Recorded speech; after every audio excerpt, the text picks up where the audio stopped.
The Uvw Map Modifier is a procedural UV mapping coordinates modifier which allows you to apply a UV coordinate system to your object quite simply and easily. So if we go ahead and go to our modifiers, UV coordinates, we can grab a UVW map, and here we have options for projections to pick the appropriate projection that we would like to use for our object.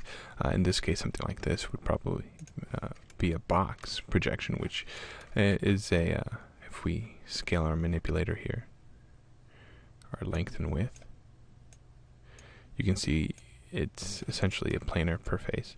So for each different object, you have different projections which would be useful.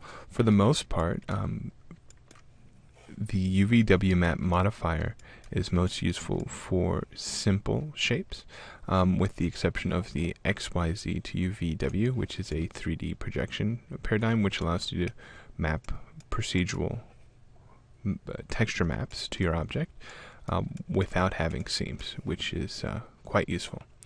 And honestly, it's usually what I will tend to use the UVW map for. Otherwise, I would more than likely use the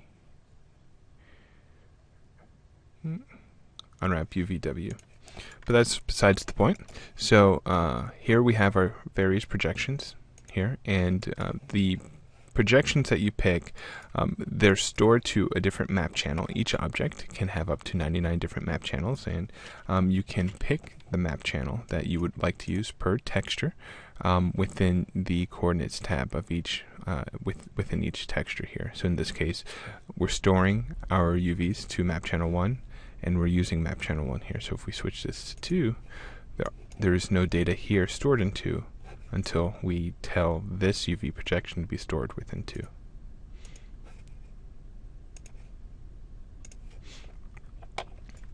So we have our projections here, and we have our lengths and widths, and we can choose to tile our UVs within here, or we can choose to tile our texture over here. So if you're into tiling, if you need to tile your texture, you can do so either on the texture or within the UVs. So if we bring this up, you see we're tiling, and we can do that same thing within the texture as well.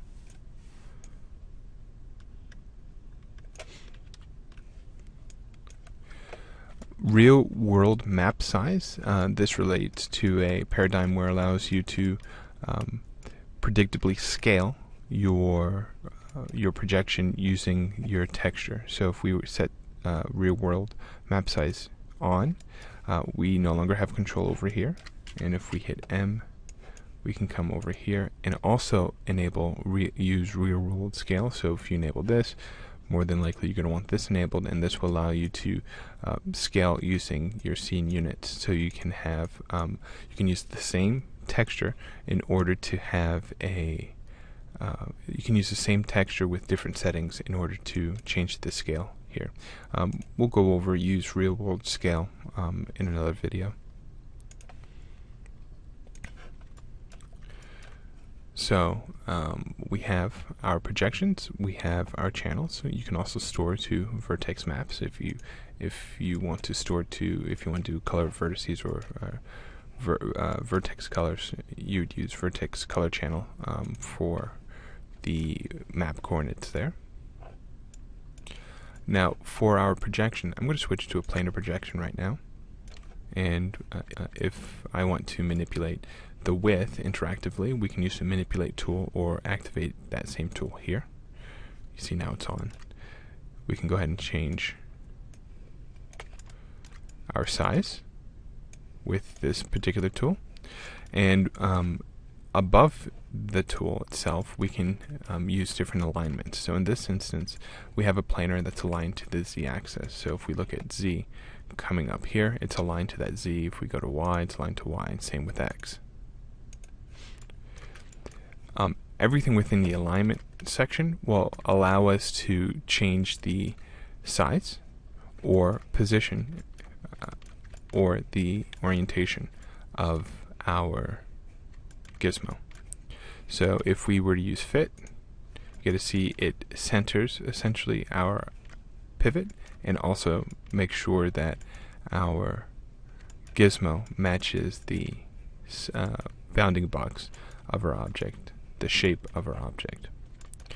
If we were to just grab our gizmo here and move it, you get to see that our texture moves as well, since we're effectively changing our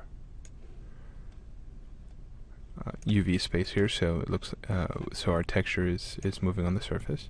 If we wanted to center our pivot to the center of our object, we can do so.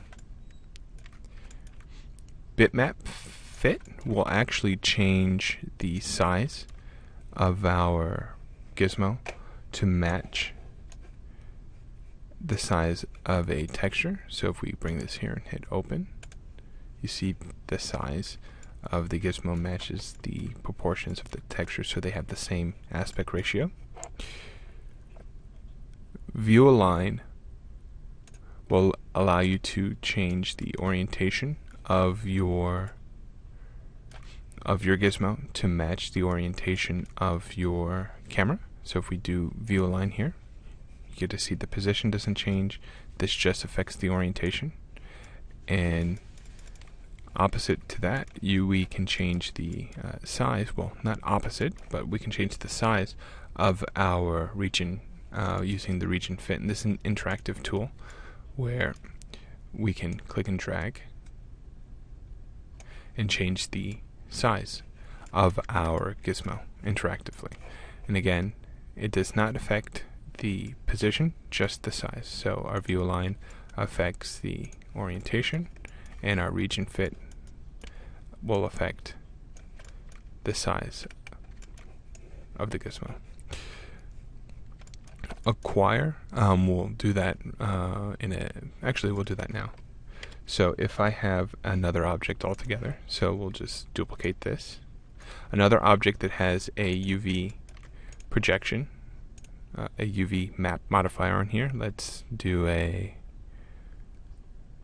we'll do a center, and we'll do a view align like this, and we'll change our region, maybe something like this. So I have a UV map modifier on this particular object, and I want to essentially copy the same alignment. We'll just go inside of our modifier, go to acquire, and this will only activate when you have another object with the modifier. So once we have an object that meets the conditions and we hover over it, our cursor changes. We click it, we have a picking session, we can pick a relative reference or an absolute reference, and now you get to see it copied the position, orientation, and size of this object as well.